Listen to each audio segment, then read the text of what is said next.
Hello friend, मैं Neha Sharma from GK अभिशास्त्री।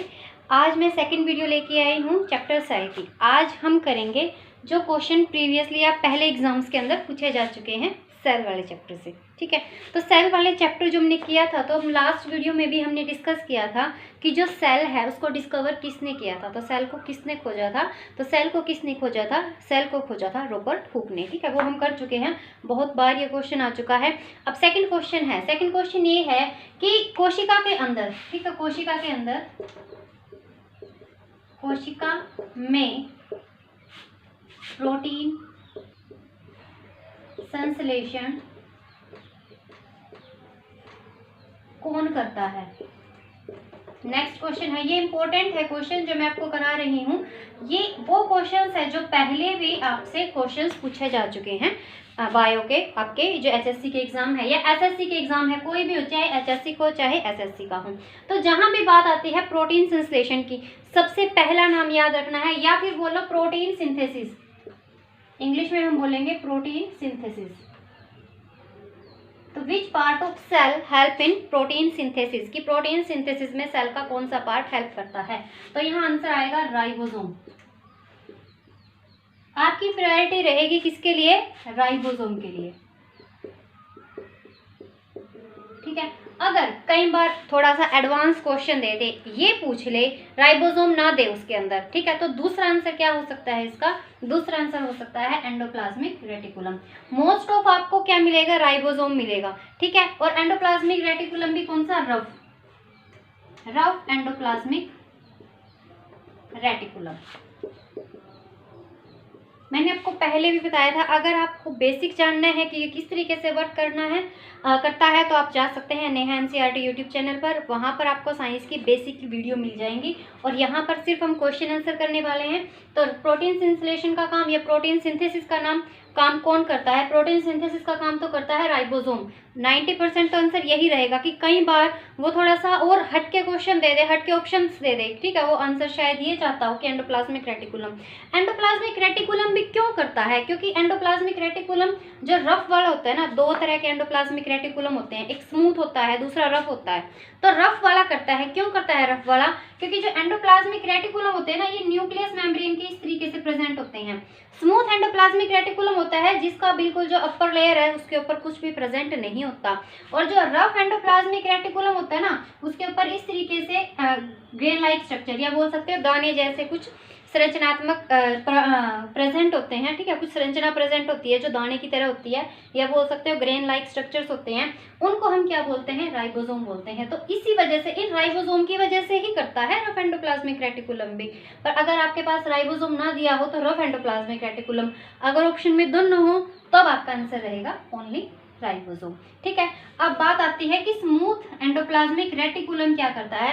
तो जो स्मूथ एंडोप्लाज्मिक रेटिकुलम है, जो बॉडी के अंदर फैट्स बनते हैं, ठीक है, जितने भी हार्मोन्स बनते हैं, ठीक है, तो वो कौन बनाएगा? वो आपके बनाएगा smooth endoplasmic reticulum. Rough endoplasmic reticulum protein synthesis में हेल्प करेगा। क्यों करता है? क्योंकि उसके ऊपर राइबोसोम प्रेजेंट होते हैं। ठीक है, अगर दोनों ऑप्शन में हो तो आंसर राइबोसोम।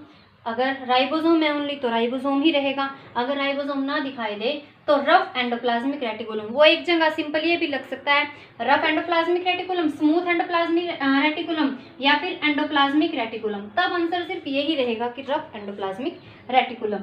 नेक्स्ट क्वेश्चन है आपका, अगर माइटोकॉन्ड्रिया काम करना बंद कर दे तो कोशिका के कौन सा कार्य नहीं होगा? माइटोकॉन्ड्रिया क्या होता है? Mitochondria is power house of cell. Mitochondria किसको बोलते हैं? जो पावर हाउस ऑफ सेल होता है, जिससे हमारी कोशिका को क्या मिलती है?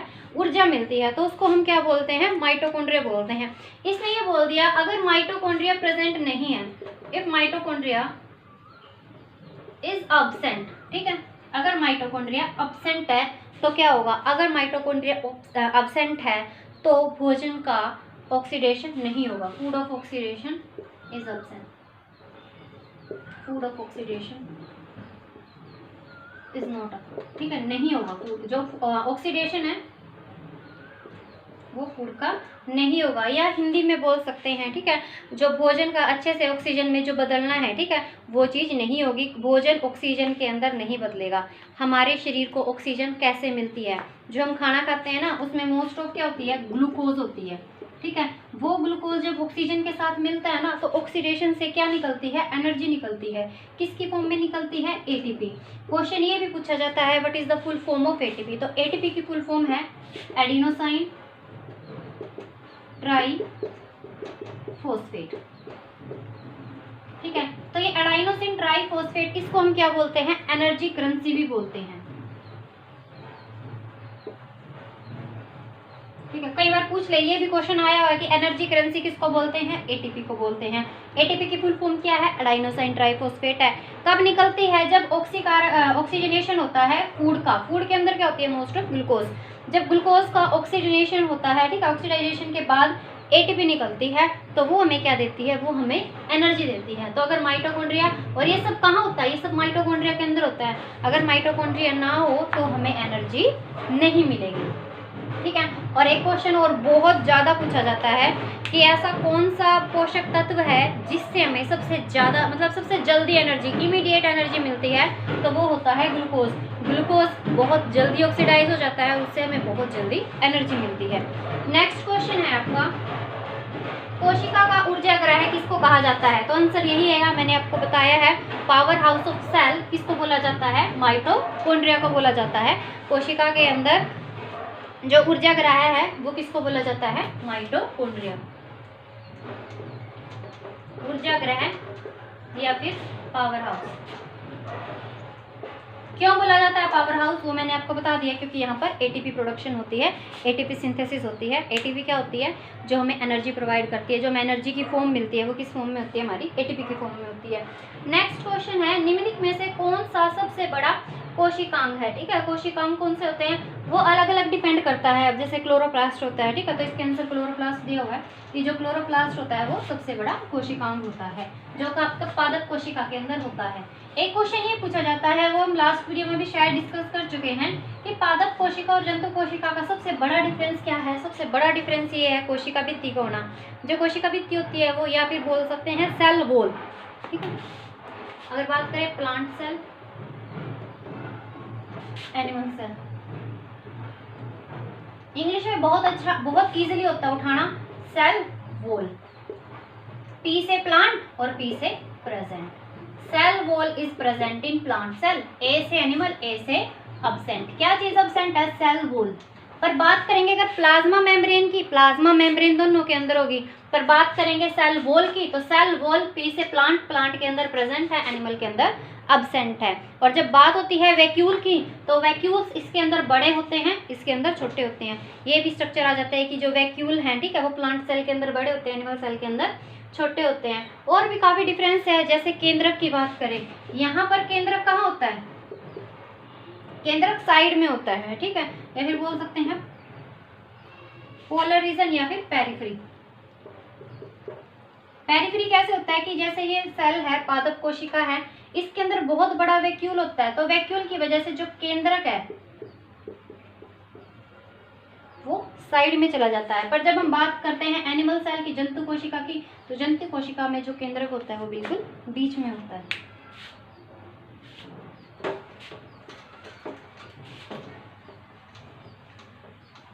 उसके बाद नेक्स्ट क्वेश्चन है आपका, कोशिका को एक निश्चित रूप प्रदान करती है। ठीक है, जो अभी बताया था, जो कोशिका भित्ति होती है, ठीक है, कुछ सेल मेम्ब्रेन होती है, तो ये क्या करती है, कोशिका को एक निश्चित आकार प्रदान करती हैं। उसके बाद है प्रोटीन निर्माण का कार्य। वही है, प्रोटीन कौन बनाएगा, तो प्रोटीन बनाएगा आपका राइबोसोम। ये क्वेश्चन हम कर चुके हैं। नेक्स्ट क्वेश्चन है, कौन सा कोशिकांग केवल पादप कोशिका में पाया जाता है। वो आपको मैंने बता दिया है। ठीक है, कि जो कोशिका भित्ति होती है, ठीक है, वो किसके अंदर पाई जाती है, पादप कोशिका के अंदर पाई जाती है। ठीक है, पर एक बात ये भी है कि जो प्लास्टिड, ये बोल दो क्लोरोप्लास्ट, प्लास्टिड ही होते हैं सारे।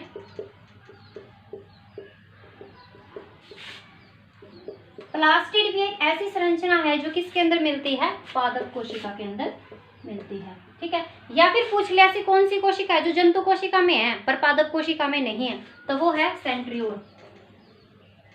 आपको हिंदी में भी सेंट्रियोली लिखा हुआ मिलेगा। तो सेंट्रियोल एक ऐसी संरचना है जो किसके अंदर होती है, जो जंतु कोशिका के अंदर होती है। जंतु मीन्स एनिमल सेल के अंदर होती है, प्लांट सेल के अंदर ये नहीं होती।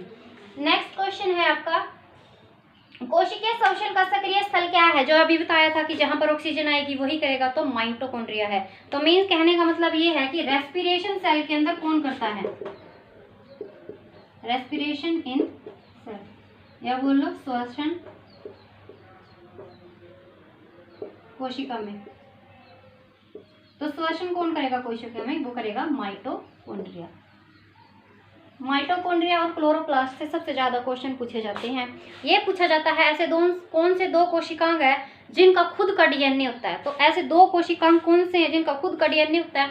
ये क्वेश्चन तो इतना इंपॉर्टेंट है, नीट में भी पूछा जाता है और जो HSC SSC में तो होगा ये इंपॉर्टेंट। तो वो होते हैं क्लोरोप्लास्ट और माइटोकॉन्ड्रिया। ठीक है, क्वेश्चन है कि ऐसे दो कौन से कोशिकांग है जिनके अंदर खुद का डीएनए होता है, तो वो होता है माइटोकॉन्ड्रिया और क्लोरोप्लास्ट। या पूछा जाता है ऐसे दो कौन से कोशिकांग है जो पहले किसकी तरह रहते हैं, एक परजीवी की तरह रहते हैं कोशिका के अंदर। तो माइटोकॉन्ड्रिया और क्लोरोप्लास्ट ही ऐसे दो कोशिकांग है जो एक परजीवी की तरह रहते हैं। माना जाता है कि पहले ये परजीवी थे, तो इन्होंने एक ही कोशिका के अंदर रहना शुरू कर दिया और फिर उस कोशिका के लिए काम करना शुरू कर दिया। जैसे सेल थ्योरी आई थी कि सेल बनी कैसे है, तो उसके अंदर ये कंसेप्ट आया था। उसके बाद नेक्स्ट क्वेश्चन है आपका, फूलों और बीजों को विभिन्न प्रकार के आकर्षक रंग प्रदान करता है। ठीक है, जो फूल है, ठीक है, और बीज है, ठीक है, इनको जो आकर्षक रंग प्रदान करने का काम किसका होता है, वो होता है आपका क्रोमोप्लास्ट। तो क्रोमोप्लास्ट भी प्लास्टिड का ही एक एग्जाम्पल है, क्रोमोप्लास्ट। प्लास्टिड का मतलब ही क्या है, प्लास्टिड का मतलब होता है जो पौधे में जितने भी रंग है, ग्रीन कलर है, किसकी वजह से है, क्लोरोफिल की वजह से है।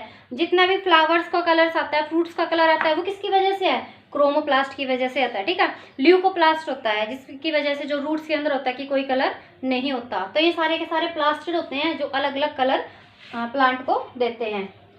नेक्स्ट है पत्तियों का रंग हरा, वही है, पत्तियों का रंग हरा क्या होता है, प्लास्टिड है। प्लास्टिड कौन सा, ये सारे प्लास्टिड के टाइप हैं, तो कौन सा प्लास्टिड है, क्लोरोफिल प्लास्टिड है, जिसकी वजह से ग्रीन कलर होता है पौधों का। नेक्स्ट क्वेश्चन है कोशिका की आत्महत्या की थैली। ये इंपॉर्टेंट है क्वेश्चन की आत्महत्या की थैली किसको कहा जाता है, तो वो कहा जाता है लाइसोसोम को। आत्महत्या की थैली या फिर सुसाइड बैग।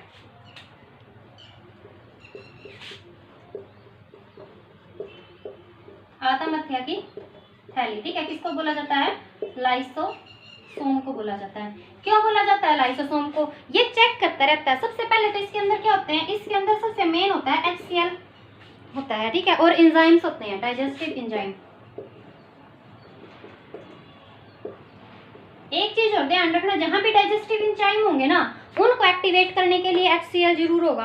कभी भी जितने भी डाइजेस्टिव एंजाइम होते हैं ना, वो एज इट इज प्रेजेंट नहीं होते कि उनको कुछ भी मिला और उन्होंने काम करना शुरू कर दिया। क्यों नहीं होते, अगर ये सारे के सारे एक्टिव फॉर्म में होंगे, क्रियाशील होंगे, तो कभी भी किसी को भी डाइजेस्ट कर सकते हैं।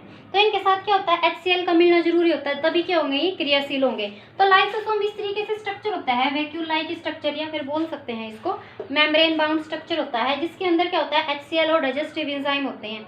जब भी ये देखता है ना कि सेल कुछ उठपटांग हरकत कर रही है, मतलब सेल के अंदर कुछ ना कुछ एबनॉर्मलिटी आई है। ठीक है, सेल उल्टी पुल्टी हरकत कब करेगी, जब उसके अंदर कोई ना कोई एबनॉर्मलिटी आएगी। और जैसे ही उसको ये लगेगा कोई ना कोई एबनॉर्मलिटी या कोई ना कोई इन्फेक्शन सेल के अंदर आया है, तो उसी टाइम ये सेल को क्या कर देगा, किल कर देगा। तो इस वजह से लाइसोसोम को क्या बोला जाता है, आत्महत्या की थैली या फिर suicide bag of the cell.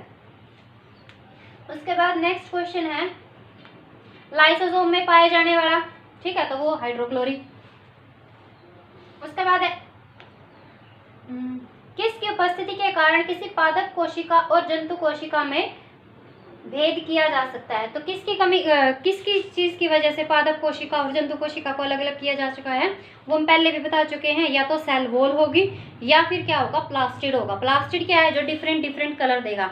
या तो ल्यूकोप्लास्ट प्रेजेंट होगा प्लांट सेल के अंदर, ठीक है, या क्लोरोफिल प्रेजेंट हो गया मीन्स क्लोरोप्लास्ट प्रेजेंट होगा, ठीक है, या क्रोमोप्लास्ट प्रेजेंट होगा। तो डिफरेंट प्लास्टिड्स होते हैं जो किसके अंदर प्रेजेंट होते हैं, प्लांट सेल के अंदर प्रेजेंट होते हैं, जंतु कोशिका के अंदर नहीं होते। एक मैंने आपको बताया कि इसका जो केंद्रक है वो साइड में होता है। हाँ, ये बोल दे कि केंद्रक, सिर्फ केंद्रक बोल दे तो वो मेन डिफरेंस नहीं होता। ये बोल दे कि केंद्रक साइड में है, तब डिफरेंस आ जाता है कि पादप कोशिका के अंदर जो केंद्रक होता है वो साइड में होता है। उसके बाद नेक्स्ट क्वेश्चन है कोशिका की रसोई घर, ठीक है, कोशिका का रसोई घर किसको बोला जाता है, क्लोरोप्लास्ट। ठीक है। क्यों बोला जाता है कोशिका का रसोई घर क्लोरोप्लास्ट? ये सिर्फ जंतु कोशिका के पादप कोशिका के अंदर होता है, और पादप कोशिका ही एक ऐसी कोशिका होती है जो अपना भोजन खुद बना सकती है। ठीक है, तो इस वजह से उसका रसोई घर किसको बोला जाता है? क्लोरोप्लास्ट को, क्योंकि वहाँ पर क्लोरोफिल होता है, और क्लोरोफिल क्या करता है? सनलाइट लेके फूड बनाने की प्रक्रिया को करता है, जिसको हम फोटोसिंथेसिस प्रोसेस बोलते हैं। तो ये 20 क्वेश्चंस थे जो मैंने आपको कराए हैं। नेक्स्ट 20 मैं आपको नेक्स्ट वीडियो में कराऊंगी। Thank you, have a nice day.